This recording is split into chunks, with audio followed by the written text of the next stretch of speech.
Mari kita berdoa. Tuhan, terima kasih, kami bersyukur kepadamu saat ini ya Tuhan. Setelah kami memuji, memuliakan Engkau, meninggikan nama-Mu, kami percaya setiap pujian kami menyenangkan hati-Mu ya Tuhan. Saatnya kami akan mendengarkan kebenaran firman-Mu pada saat ini ya Tuhan. Berfirmanlah Engkau lewat hamba-Mu, berbicaralah Engkau saat ini ya Tuhan. Biarlah firman-Mu menjadi kekuatan bagi setiap jemaat Tuhan yang mengikuti kebaktian ini ya Tuhan. Urapi kami semua ya Tuhan, dan berfirmanlah Engkau bagi kami saat ini. Dalam nama Tuhan Yesus Kristus kami berdoa. Haleluya. Amin. Haleluya, puji Tuhan. Salam sejahtera bagi kita semua, Bapak Ibu Saudara sekalian yang dikasihi Tuhan. Saya percaya kita semua saat ini ada di dalam perlindungan Tuhan, ada di dalam sukacita Tuhan. Amin, haleluya, puji Tuhan. Kita segera mendengarkan firman Tuhan pada saat ini. Mari Bapak Ibu Saudara sekalian, kalau Bapak Ibu Saudara memegang Alkitab, mari kita membuka Alkitab kita masing-masing. Kita melihat di dalam Injil Yohanes pasal yang kelima. Injil Yohanes pasal yang kelima, kita akan membaca ayatnya yang ke-24. Injil Yohanes pasal 5 ayat 24. Silakan Bapak Ibu Saudara membuka Alkitab masing-masing. Saya akan membacakan ayat ini bagi kita semua pada saat ini. Demikian bunyi firman Tuhan. Aku berkata kepadamu, sesungguhnya barang siapa mendengar perkataanku dan percaya kepada Dia yang mengutus aku, ia mempunyai hidup yang kekal dan tidak turut dihukum. Sebab ia sudah pindah dari dalam maut ke dalam hidup. Puji Tuhan. Bapak Ibu Saudara sekalian yang dikasihi oleh Tuhan Yesus Kristus, ayat ini adalah merupakan sebuah pernyataan yang disampaikan oleh Tuhan Yesus kepada semua orang-orang yang mengikuti Yesus pada saat itu. Yesus sedang memperkenalkan siapa Dia yang sebenarnya. Yesus sedang menunjukkan siapa Dia yang sebenarnya. Dia adalah anak Allah. Dia adalah Tuhan yang menjelma menjadi manusia. Dia datang ke dalam dunia dengan satu tujuan adalah untuk menyelamatkan orang-orang berdosa. Nah, Bapak Ibu Saudara sekalian yang dikasihi Tuhan, dalam pernyataan Yesus pada saat ini, Yesus menegaskan kepada semua orang yang mengikuti Dia, murid-muridnya, orang-orang Farisi yang pada saat itu pun bersama-sama dengan mereka. Dia mengatakan bahwa sesungguhnya barang siapa mendengar perkataanku dan percaya kepada Dia yang mengutus aku, ia mempunyai hidup yang kekal dan tidak turut dihukum, sebab ia sudah pindah dari dalam maut ke dalam hidup. Bapak Ibu Saudara sekalian yang dikasihi Tuhan, inilah sebuah pernyataan yang Yesus sampaikan. Ada tiga hal yang Yesus sampaikan kepada murid-murid, kepada semua orang percaya pada saat itu, dan kepada semua orang yang tidak percaya pun Yesus sampaikan hal ini. Yesus memperkenalkan dirinya kepada mereka. Dan kalau kita membaca ayat ini, kesannya bahwa Yesus itu menyatakan dirinya adalah Tuhan. Dan memang Dia adalah Tuhan. Inilah yang menjadi alasan bagi orang Farisi, orang Yahudi pada saat itu, mereka membenci Yesus. Nah, dengan pernyataan-pernyataan seperti ini, banyak orang Yahudi pada akhirnya tidak suka dengan Yesus, sehingga banyak yang memusuhi Yesus. Tetapi apa yang Yesus sampaikan itu adalah sesuatu hal yang benar, karena Dia berkata, barang siapa mendengar perkataanku, kata Yesus, perkataan Yesus, bukan perkataan orang lain, tapi perkataan Yesus, dan percaya kepada Tuhan yang mengutus Dia, Yesus memberikan jaminan kepada mereka, Ia mempunyai hidup yang kekal. tidak dihukum, dan dia berpindah dari maut kepada hidup. Bapak Ibu Saudara sekalian yang dikasihi oleh Tuhan Yesus Kristus, sebuah pernyataan yang sangat baik bagi setiap orang yang percaya kepada Tuhan. Dan ini adalah merupakan jaminan bagi kita orang-orang yang percaya kepada Tuhan, bahwa orang yang percaya, orang yang mendengar perkataan Yesus, firman Tuhan, kemudian dia melakukan, dia percaya apa yang disampaikan oleh Tuhan Yesus. Yesus memberikan memberikan jaminan hidup kepada mereka. Kalau kita melihat yang pertama, Yesus berkata kepada mereka, ia mempunyai hidup yang kekal. Kenapa Yesus dengan yakin, dengan sangat berani berkata bahwa orang yang mendengar, orang yang mengikuti, orang yang mempercayai apa yang dia katakan, apa yang difirmankan, dia akan mempunyai hidup yang kekal. Kalau kita melihat di dalam Yohanes pasal yang ketiga ayatnya yang ke-16, ketika Yesus berkata kepada murid-murid tentang sebuah anugerah yang Tuhan berikan kepada manusia, di dalam Yohanes pasal 3 ayat yang ke-16 ini adalah ayat yang tidak asing, yang seringkali kita dengar, yang seringkali kita baca. Dikatakan di sana, karena begitu besar kasih Allah akan dunia ini, sehingga Ia, Tuhan, Allah, Bapa di sorga, mengaruniakan anaknya yang tunggal, yaitu Yesus, supaya setiap orang yang percaya kepada Yesus, kepadanya, tidak binasa, melainkan beroleh hidup yang kekal.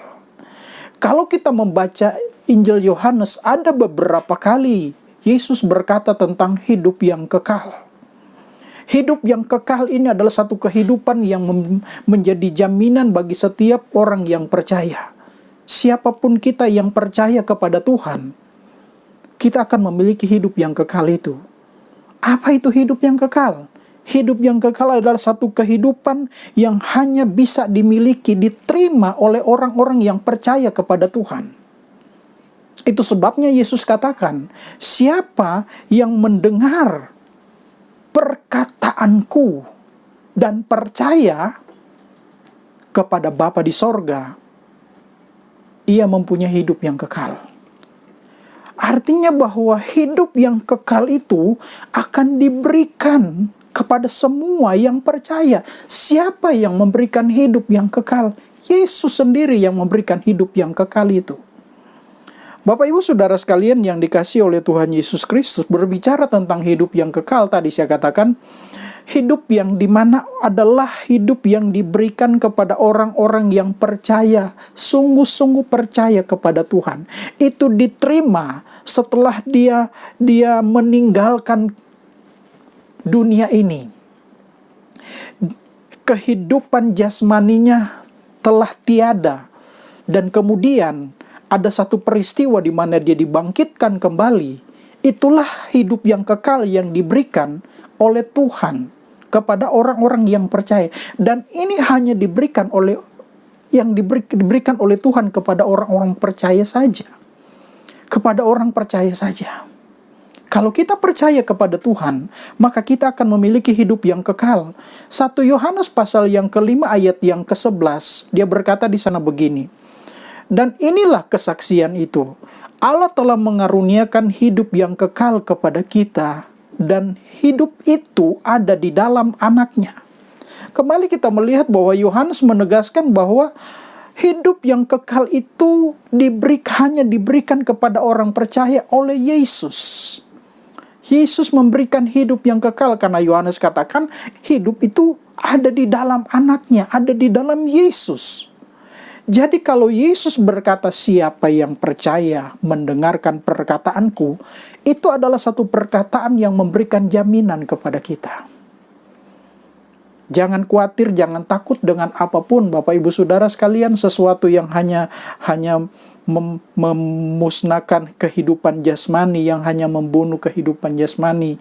Jangan takut kepada hal-hal itu. Orang-orang percaya kepada Tuhan mendapatkan jaminan hidup yang kekal. kita akan mendapatkan hidup yang kekal. Yohanes pasal 5 ayat 12 berkata, barang siapa memiliki anak, ia memiliki hidup. Barang siapa tidak memiliki anak, ia tidak memiliki hidup. Nah, inilah yang dimaksudkan oleh Yesus. Artinya bahwa kita harus percaya kepada Yesus. Kita harus mengikuti apa kata firman Tuhan. Sehingga kita dapat memiliki hidup yang kekal itu. Ia memiliki hidup, barang siapa tidak memiliki anak, ia tidak memiliki hidup. Apakah sampai hari ini kita masih percaya kepada Tuhan Yesus? Kalau kita masih percaya kepada Tuhan Yesus sampai hari ini, hidup yang kekal itu akan menjadi bagian kita. Hidup yang kekal itu akan menjadi milik kita seutuhnya. Sepenuhnya nanti kita akan terima itu. Kemudian di ayat yang ke-13 juga, semuanya itu kutuliskan kepada kamu, supaya kamu yang percaya kepada nama anak Allah, tahu bahwa kamu memiliki hidup yang kekal. Inilah pernyataan Rasul Yohanes, bahwa siapa yang percaya kepada Yesus, kepada anak Allah, dia akan memiliki hidup yang kekal. Semuanya itu kutuliskan kepada kamu, supaya kamu, Bapak Ibu Saudara sekalian, saya, Bapak Ibu Saudara sekalian yang percaya kepada nama anak Allah, kepada Yesus, tahu bahwa kita memiliki hidup yang kekal. Kalau kita percaya kepada Tuhan, kita akan memiliki hidup yang kekal itu. Kemudian yang kedua, pernyataan Yesus berkata bahwa siapa yang mendengar perkataan dan percaya kepada Bapa di sorga, kepada Yesus, ia tidak turut dihukum. Yang kedua, tidak turut dihukum. Kenapa Yesus berkata tidak turut dihukum? Apa yang dimaksudkan dengan tidak turut dihukum?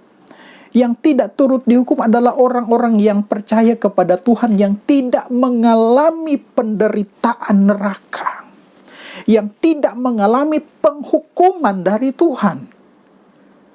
Orang-orang yang percaya kepada Tuhan tidak akan mengalami penghukuman dari Tuhan, tidak akan mengalami susah dalam kehidupan nanti, tetapi mendapatkan kehidupan kekal itu.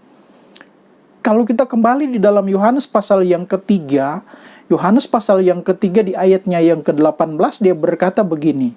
Yohanes pasal 3 ayat 18, barang siapa percaya kepadanya, ia tidak akan dihukum.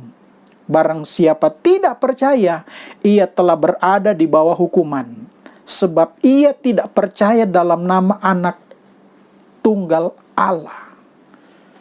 Barang siapa percaya kepadanya, Yesus katakan, ia tidak akan dihukum. Barang siapa tidak percaya, ia telah berada di bawah hukuman. Jadi kita orang-orang yang percaya kepada Tuhan, kita tidak akan mengalami penghukuman dari Tuhan. Penghukuman neraka itu tidak akan kita alami. Kita akan mendapatkan satu kehidupan yang kekal. Satu kehidupan yang membuat kita hidup bersukacita bersama dengan Tuhan. Kemudian dikatakan di dalam ayat yang ke-36, kita lompat ayat yang ke-36 dalam Yohanes pasal yang ketiga, dikatakan di sana, barang siapa percaya kepada anak, ia beroleh hidup yang kekal. Kembali kita lihat bahwa Yesus sangat menekankan tentang hidup yang kekal. Kemudian lanjut, tetapi barang siapa tidak taat kepada anak, ia tidak akan melihat hidup, melainkan murka Allah tetap ada di atasnya. Ini tegas, Bapak Ibu Saudara sekalian. Barang siapa percaya kepada Yesus, ia beroleh hidup yang kekal. Tetapi barang siapa yang tidak taat kepada anak, tidak taat, tidak percaya, ia tidak akan melihat hidup itu. Artinya hidup yang kekal itu, melainkan murka Allah ada di atasnya. Ada penghukuman, mengalami penghukuman dari Tuhan, mengalami murka Allah. Murka Allah itu diberikan kepada orang-orang yang tidak percaya kepada Tuhan. Murka Allah diberikan kepada orang-orang yang tidak mau percaya kepada Tuhan. Dia yang mengeraskan hatinya, dia tidak mau percaya kepada Tuhan. Mereka lah yang akan menerima murka Allah, penghukuman dari Tuhan. Kita tidak akan mengalami penghukuman itu, Bapak Ibu Saudara sekalian, karena kita adalah orang-orang percaya. Tetap percaya kepada Tuhan. Apapun keadaan, apapun yang kita harus jalani, yang harus kita hadapi di hari-hari ini, jangan takut, percaya kepada Tuhan. Tuhan pasti menolong kita. Jangan sampai kita karena sesuatu hal yang kecil, masalah yang kecil, kita harus tinggalkan Tuhan. Sehingga murka Allah, penghukuman dari Tuhan kita dapatkan. Tetapi kalau kita tetap percaya, kita tetap bertekun, taat kepada Tuhan, percayalah, janji Tuhan itu ya dan amin. Kita akan beroleh hidup yang kekal itu. Kita melihat di dalam Roma pasal yang ke-8. Roma pasal 8. Roma pasal 8 ayat yang pertama. Dia berkata begini, Roma pasal 8 ayat 1. Demikianlah sekarang tidak ada penghukuman bagi mereka yang ada di dalam Kristus Yesus. Ayat yang kedua, Roh yang memberi hidup telah memerdekakan kamu dalam Kristus dari hukum dosa dan hukum maut. Tidak ada lagi penghukuman bagi mereka yang ada di dalam Kristus Yesus.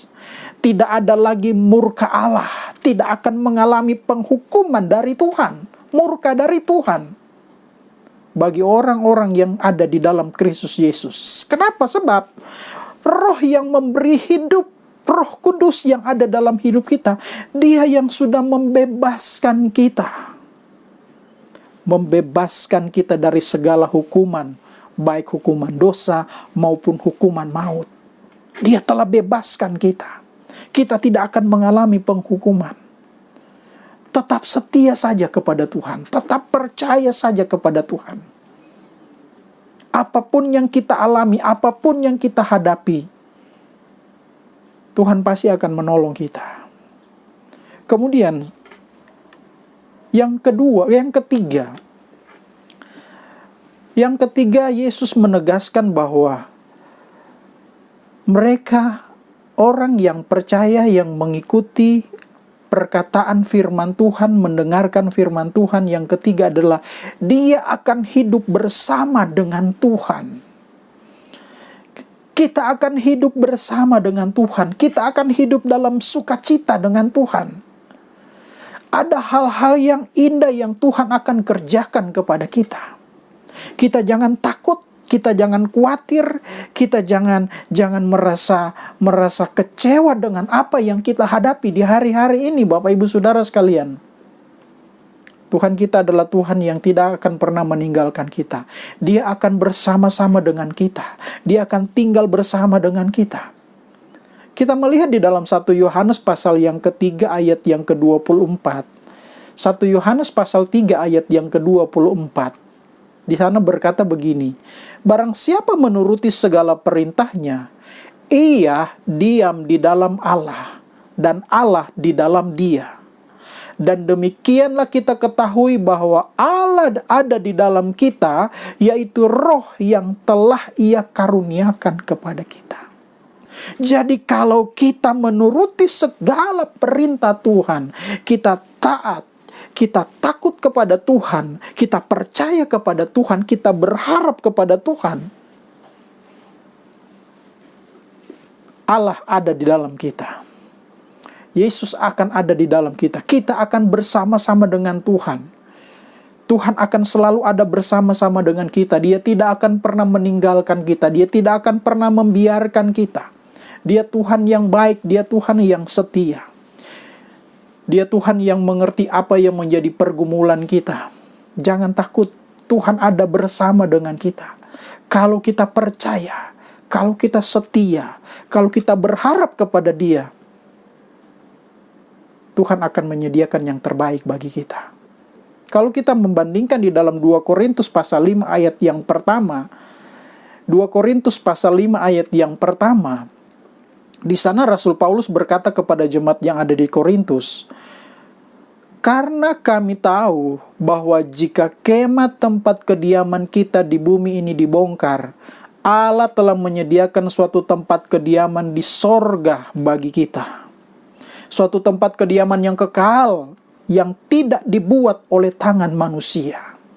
Inilah yang disampaikan oleh Rasul Paulus, memberikan sebuah pengharapan yang baru kepada kita.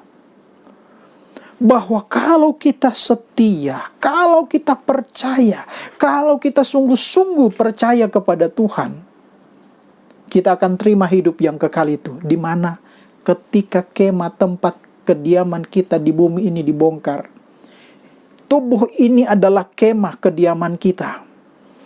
Ini adalah tempat kediaman kita hanya sementara. Kalau ini dibongkar, Tuhan menyediakan satu tempat kediaman bagi kita di sorga. Suatu tempat yang dikatakan oleh Rasul Paulus, satu tempat kediaman yang kekal, yang tidak dibuat oleh tangan manusia. Allah telah menyediakan tempat yang terbaik bagi kita. Jadi Bapak Ibu Saudara sekalian yang dikasihi oleh Tuhan Yesus Kristus, Tuhan menyediakan tempat yang terbaik bagi kita. Selama di dalam dunia ini, hanya sementara kita ada di dalam dunia ini. Kita hanya sementara tinggal di dalam dunia ini. Kita akan tinggalkan dunia ini. Kita akan tinggalkan kemah kediaman ini. Dan ini akan dibongkar. Dan Allah telah menyediakan satu tempat kediaman bagi kita yang dibuat oleh tangan Allah. Allah sendiri yang buat, Allah sendiri yang bangun, Allah sendiri yang persiapkan. Lewat Yesus yang ada di dalam sorga. Itu sebabnya Yesus kembali ke sorga. Tujuannya adalah mempersiapkan kemah, tempat bagi kita untuk kita diami selama-lamanya dalam hidup yang kekal itu. Jadi hidup yang kekal itu adalah satu kehidupan di mana Tuhan memberikan kepada kita satu hidup yang penuh sukacita. Di sana tidak ada penderitaan, di sana tidak ada kesusahan, di sana tidak ada mengalami kekecewaan, kita tidak akan mengalami kekhawatiran karena kita ada bersama dengan Tuhan di sana. Jadi Bapak Ibu Saudara sekalian, apa yang mau kita takutkan di dalam dunia ini? Apa yang mau kita khawatirkan dengan keadaan dunia ini? Tuhan sudah menyediakan yang terbaik bagi kita, kehidupan yang kekal. Kita hidup bersama dengan Tuhan, kita ada bersama dengan Tuhan. Selama kita ada di dalam dunia, selama kita percaya kepada Tuhan, kita hidup bersama dengan Tuhan. Ketika kemah kita dibongkar dan kita kembali kepada Tuhan, Tuhan sudah menyediakan tempat bagi kita. Saat ini Tuhan sedang menyediakan tempat itu bagi kita. Kita tinggal menunggu waktunya, kapan kita akan menempati tempat itu. Jangan merasa kecil hati dengan keadaan kita sekarang. Mungkin kita merasa, Tuhan, saya nggak punya apa-apa, saya hanya begini terus. Tetapi Bapak Ibu Saudara sekalian yang dikasihi Tuhan, kalau kita tetap percaya kepada Tuhan, kalau kita tetap setia kepada Tuhan, Tuhan sudah menyediakan tempat bagi kita. Hidup yang kekal itu akan menjadi bagian kita. Hidup yang kekal itu akan menjadi milik kita. Tuhan menyediakan satu tempat kediaman yang kekal. Kekal itu adalah sesuatu hal yang tidak pernah habis, tidak ada batasnya. Itu kekal. Kehidupan yang kekal itu adalah satu kehidupan yang tidak ada batasnya, tidak ada masa berlakunya, tetapi dia akan hidup selama-lamanya. Itu hidup yang kekal. Dan kita akan miliki itu ketika kita meninggalkan kediaman kita ini. Kediaman yang kita tinggal, yang ada di dalam dunia ini, yang sementara ini akan hancur. Tapi Tuhan sudah menyediakan kehidupan yang kekal itu. Satu tempat yang bukan dibuat oleh tangan manusia, tapi dibuat oleh Tuhan sendiri. Tuhan menyediakan itu. Yesus menyediakan itu bagi kita. Supaya kita orang-orang yang percaya kepada Tuhan, ketika kita kembali kepada Tuhan, Tuhan menyediakan tempat itu bagi kita. Haleluya. Tetap setia, tetap percaya. Sekali Yesus, tetap Yesus. Amin. Puji Tuhan. Tuhan memberkati kita semua saat ini. Haleluya. Haleluya. Puji Tuhan. Bapak Ibu Saudara sekalian yang dikasihi Tuhan. Hari ini adalah hari Minggu yang pertama. Seperti biasa yang kita lakukan adalah kita melakukan perjamuan yang kudus. Mari Bapak Ibu Saudara, persiapkan hidup kita, persiapkan hati kita, untuk kita akan mendengarkan, untuk kita akan mengikuti perjamuan yang suci, perjamuan Tuhan. Kita akan menikmati berkat Tuhan, kita akan menikmati sukacita di dalam Tuhan ketika kita makan tubuh dan darah Yesus itu. Haleluya. Haleluya. Sebelum kita akan makan tubuh dan darah Yesus, kita makan roti dan minum anggur ini, kita berdoa pada saat ini. Mari kita berdoa. Bapa di dalam sorga, Bapa di dalam nama Tuhan Yesus Kristus yang menjadi juru selamat kami yang hidup. Setelah kami mendengarkan kebenaran firman-Mu saat ini ya Tuhan, kami percaya Tuhan, Engkau adalah Tuhan yang selalu menolong kami. Itu sebabnya kami tetap percaya kepadamu. Itu yang membuat kami sangat yakin akan pertolongan Tuhan. Itu yang membuat kami sangat yakin akan Engkau, percaya kepadamu Tuhan. Tuhan, Engkau selalu tetap bersama dengan kami. Biarlah kami tetap percaya dan hidup yang kekal itu akan kami terima. Kami tidak akan mengalami penghukuman ya Tuhan, karena kami percaya kepadamu. Dan saat ini Tuhan, kami akan melakukan perjamuan yang kudus ya Tuhan. Tuhan, sucikan, kuduskan kehidupan kami ya Tuhan. Layakkan kami untuk makan, minum tubuh dan darah-Mu ini Tuhan. Terlebih dulu Tuhan, sucikan, kuduskan roti dan anggur ini ya Tuhan. Biarlah roti dan anggur ini menjadi berkat dalam kehidupan kami. Dan kami pun mengalami berkat dari Tuhan. Kami dipulihkan, kami disembuhkan, kami dikuatkan ketika kami makan tubuh dan darah-Mu ini ya Tuhan. Terima kasih Bapa di dalam sorga. Terpujilah nama-Mu Tuhan. Kami akan makan tubuh dan darah-Mu ini, dan biarlah Engkau ada dalam hidup kami ya Tuhan. Terpujilah nama-Mu. Dalam nama Tuhan Yesus kami berdoa. Haleluya. Amin. Puji Tuhan. Bapak Ibu Saudara boleh mempersiapkan roti dan anggur. Mari kita sama-sama akan menikmati perjamuan Tuhan ini. Kita mengangkat roti dengan tangan kanan kita. Sebelum kita makan roti ini, dengarkan firman Tuhan. Sebab apa yang telah kuteruskan kepadamu, telah aku terima dari Tuhan, yaitu bahwa Tuhan Yesus pada malam waktu Ia diserahkan mengambil roti, dan sesudah itu Ia mengucap syukur atasnya. Ia memecah-mecahkannya dan berkata, "Inilah tubuhku yang diserahkan bagi kamu. Perbuatlah ini menjadi peringatan akan aku." Ini adalah tubuh Yesus, tubuh yang tidak bersalah, tetapi Dia rela dihancurkan di atas kayu salib demi keselamatan kita, supaya kita percaya kepada Dia dan kita diselamatkan. Mari kita hargai pengorbanan Yesus dengan kita mengingat semua apa yang sudah Dia lakukan. Kita makan roti ini dengan iman dalam nama Tuhan Yesus Kristus. Haleluya.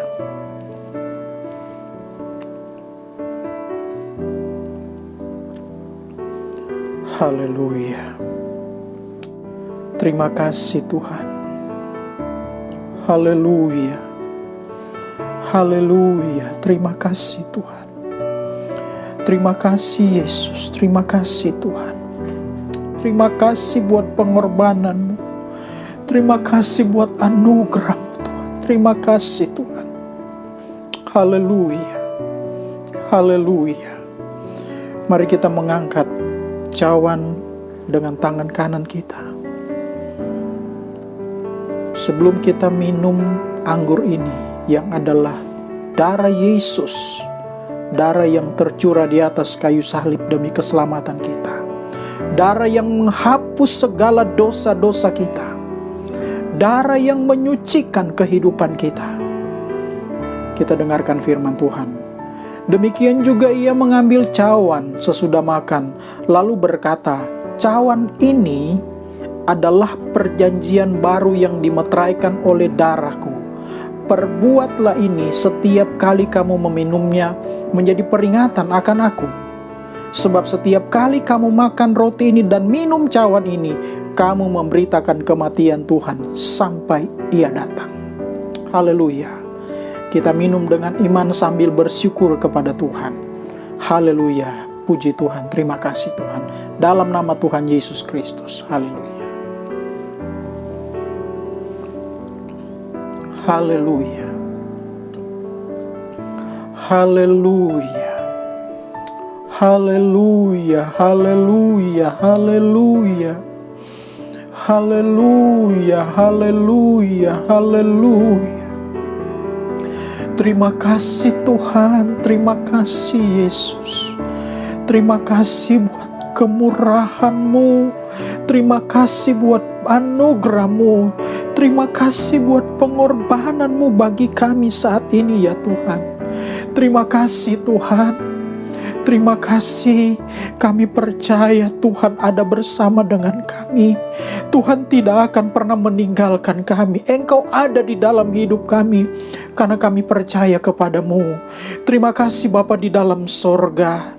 Terima kasih Engkau memberkati setiap jemaat-jemaat-Mu yang sudah mengikuti kebaktian ini, yang sudah mengambil bagian dalam perjamuan Tuhan ini. Berkati jemaat-Mu. Kalau ada yang sakit, Tuhan jamah, Tuhan sembuhkan dalam nama Tuhan Yesus Kristus. Ada yang mengalami kelemahan tubuh, Tuhan jamah, Tuhan berikan kekuatan yang baru dalam nama Tuhan Yesus. Yang sedang menghadapi masalah, baik itu di dalam pekerjaan, dalam usaha, dalam rumah tangganya, dalam nama Tuhan Yesus, Tuhan berikan pertolongan, Tuhan berikan jalan keluar yang terbaik. Terima kasih Tuhan, terpujilah nama-Mu Bapa yang baik. Terima kasih Tuhan, terima kasih Bapa. Kami bersyukur saat ini Tuhan. Biarlah kami terima sukacita dari Tuhan. Kami terima berkat dari Tuhan. Terpujilah nama-Mu Bapa di dalam sorga. Terima kasih jemaat Tuhan.